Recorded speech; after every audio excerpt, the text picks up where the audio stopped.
Smart meter જે રીતે અત્યારે ઠેર ઠેર જગ્યાએ સ્માર્ટ મીટરનો વિરોધ થઈ રહ્યો છે, તો હું કહેવા માગું છું જનતાને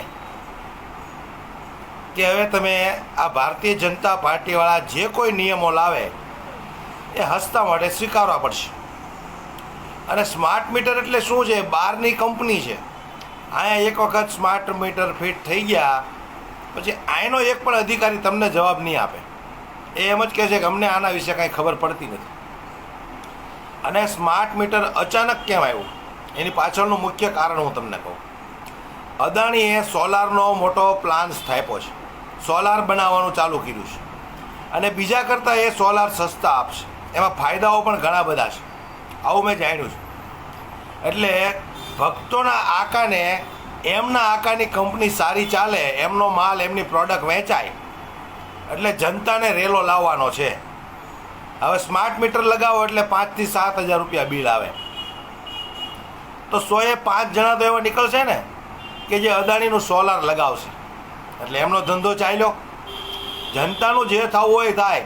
15-20 હજાર રૂપિયા કમાતો હોય, 6-7 હજાર બિલ ભરો, ન ભરાય તો ગરમીમાં રહો, ગરમીથી મરી જાઓ તો ભલે મરી જાઓ, સરકારને કાંઈ લેવા દેવા નથી. એટલે હવે બીજું કે આ સ્માર્ટ મીટરનો વિરોધ કરે એવું કોઈ તમે વિપક્ષ તો રાખ્યો નથી, એટલે વિપક્ષવાળા શું વિરોધ કરવાના છે? અને જે કાંઈ થોડા ઘણા છે વિપક્ષવાળા, એ લોકોએ નક્કી કર્યું છે કે આ ગુજરાતની મૂર્ખ જનતા માટે આપણે વર્ષોથી લડતા આવ્યા છે. કોઈ એટલો સાથ સહકાર આપતું નથી, કારણ કે ભાજપથી ડરે છે બધા.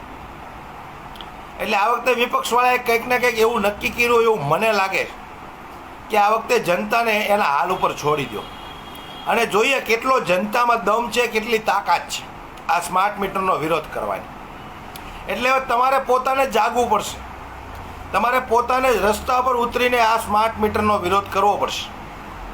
અને વિપક્ષવાળાએ જે નક્કી કર્યું છે એ બરાબર જ છે, કારણ કે આ 30-30 વર્ષથી ઊંઘમાં સૂતેલી જનતા આજે નહીં જાગે તો ક્યારે જાગશે? આપણે એવું વિચારી શકીએ કે ભાઈ આપણા શહેર ઉપર તકલીફ આવી તો આપણે શું લેવા દેવા? આપણા ગામમાં તકલીફ આવી તો આપણે શું લેવા દેવા? આપણી સોસાયટીમાં તકલીફ આવી તો આપણે શું લેવા દેવા?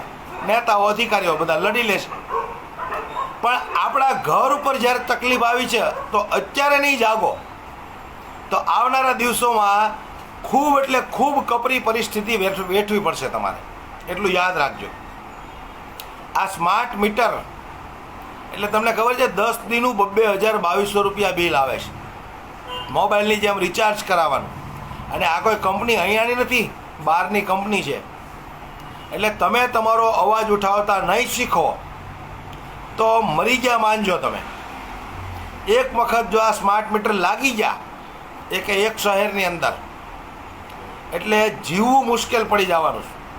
જે લોકો રૂપિયા પૈસાવાળા છે એને તો કાંઈ ફરક પડવાનો નથી, પણ જે લોકો 20-25 હજાર રૂપિયા કમાય છે મહિને, એ 6-7 હજાર રૂપિયા બિલ ક્યાંથી ભરવાનો છે?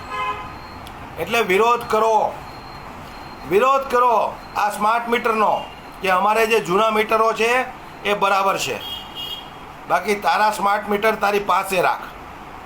અને બીજું, અંધભક્તો અંધભક્તાણીઓ, તમે જે પીપુડી વગાડો છો સ્માર્ટ મીટરની, એ એક વખત તમારા ઘરે લગાવો એટલે તમને પણ ખબર પડે કે આ સ્માર્ટ મીટરમાં કેટલું બિલ આવે છે. બહુ તમે ભાજપની પીપુડી વગાડો છો ને કે મોદી હે તો મુમકિન હે, તો એક વખત આ સ્માર્ટ મીટર લગાવો પછી એનું રિચાર્જ કરાવો, કેટલું બિલ આવે છે એ તમને ખબર પડે કે પીપુડી જે વાગે છે ને સાહેબની, એ પીપુડી તમારી બંધ થઈ જાય. એટલે જે કોઈ વિરોધ કરવા માગતા હોય એ રોડ રસ્તા પર ઉતરો, આનો વિરોધ કરો, નહીંતર આવનારા દિવસોમાં તમારા છક્કા છૂટી જાય. અને આ વિરોધ તમારે જ કરવો પડશે. તમારા માટે કોઈ પણ વિપક્ષનો નેતા નહીં લડે, કોઈ નહીં લડે. તમારે જાતે રોડ ઉપર આવીને વિરોધ કરવો પડશે. આ મારી વાત યાદ રાખજો. એક વખત મીટર લાગી ગયા એટલે આ મીટર નીકળશે નહીં. એટલે અત્યારે જે રીતે વિરોધ થયો છે એ રીતે વિરોધ યથાવત રાખો, આવેદનપત્રો આપો અને આ મીટરનો બહિષ્કાર કરો, સંપૂર્ણપણે બહિષ્કાર કરો, નહીંતર મરી જાઓ. એટલું યાદ રાખજો. અમારા શબ્દો તમે મારો વિડીયો સાચવીને રાખજો અને વિડીયો વધુમાં વધુ શેર કરો, દરેક લોકો સુધી આ વિડીયો પહોંચાડો કે અદાણીના સોલાર કંપની ચલાવવા માટે જનતાને રેલો લાવવા માટે આ તૈયાર થયા છે, જનતાને સ્માર્ટ મીટર નાખવા માટે આ તૈયાર થયા છે. કારણ કે અદાણી જે સોલાર બનાવે છે એ સોલાર વધુમાં વધુ વેચાય, એ આ સરકારની નીતિ છે. એટલે જાગો, નહીતર મરી જાઓ. હવે તો તમારા ઘર ઉપર ઘા આવ્યો છે. તમારી સોસાયટીમાં કદાચ હોય ને તકલીફ, તો આપણે એવું વિચારીએ કે ભાઈ સોસાયટીમાં તકલીફ છે, જે બધા કાંઈ કરે એ જોયું જાય છે. આ તો તમારા ઘર ઉપર ઘા આવ્યો છે. એટલે હવે નહીં જાગો તો કોઈ દિવસ નહીં જાગી શકો. અમારા શબ્દો તમે યાદ રાખજો. ખુલીને વિરોધ કરો, ખુલીને વિરોધ કરો એમ કહું છું હું તમને. વધુમાં વધુ વિડીયોને શેર કરો, દરેક લોકો સુધી આ વિડીયોને પહોંચાડો દોસ્તો.